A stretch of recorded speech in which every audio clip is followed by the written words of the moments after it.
What if I told you that your ad campaigns are not the main reason for your Facebook ads to fail? Yeah, you got it right. Your ad campaigns are not the main reason for your Facebook ads to fail, right? There are many others, but I have come with four. I've been doing this for almost a decade now, so I can guarantee there are four of them. There might be a few more, but these four are the most important ones that I've seen over and over with my clients. The number one, the ads. It's not the ads as in the way you create the ads, but it's the marketing side of things, right? So have you analyzed the buyer personas or avatars, right? What do they want? Who they are? Their pain points, what they're struggling with, their objections, the external and internal benefits from buying your product or service, why they should buy from you and not from your competitors, and many, many other things. Do you understand that? And are you using that in your communication? Have you tested properly with the right budget to actually assess whether something's working or not? If nothing's working, where is the problem? Or is the CPC really, really high, like above 2 or more? Or people are actually clicking on the ad or the landing page, but they are getting stuck at a point of a landing page, right? You need to assess all that to figure out whether the ads are the issue or not, or one of the issues, right? Number two, the funnel. You have a funnel, whether it's an e-commerce store, whether it's a landing page to offer a lead magnet, or any other landing page or funnel that you have. You have a funnel, right?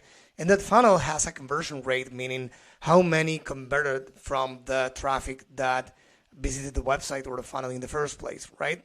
So if it was purchases, purchases to buy the website visits. If it was leads, leads to buy the versus website visits, and all this stuff, right? So that's the thing. Is your funnel working well? Is it proven?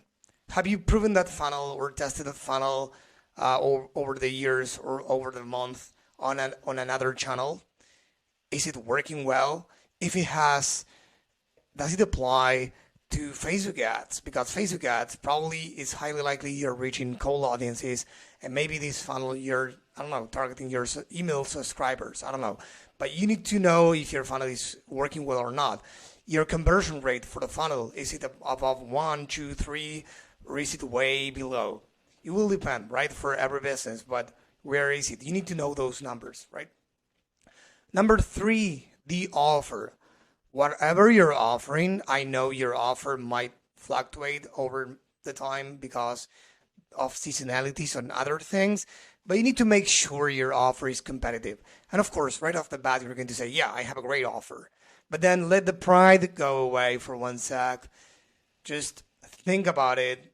Do you have a superior offer to the one that your competitors have? Are you delivering things faster?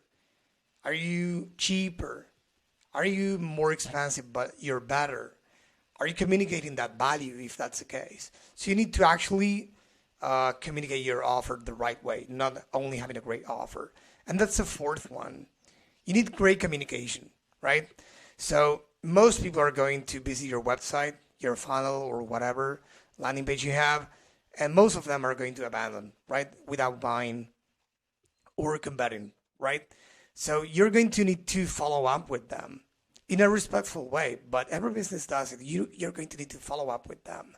Even if they abandoned the cart or they visited the website and performed some searches or not, but if you don't follow up with them, it's likely that you're not going to get them, and thus you're going to leave money on the table. Because think about it, most people nowadays visit your website through their mobile devices, and they are either commuting, on the bathroom, on their couch, on a spare time or free time they have, and they're not in the buy mood, or they're not going to buy right away. Maybe they don't have their credit card with them, but one way or another, they're not going to buy right now.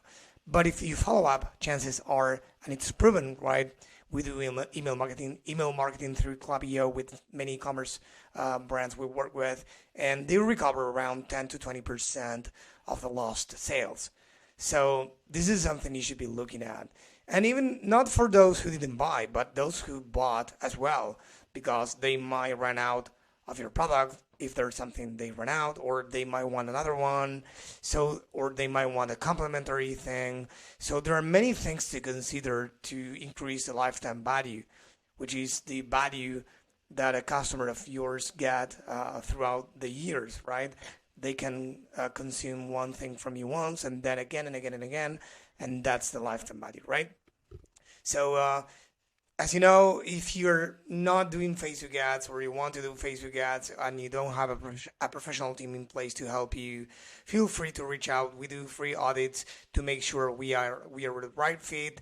And yeah, feel free to reach out. Thank you.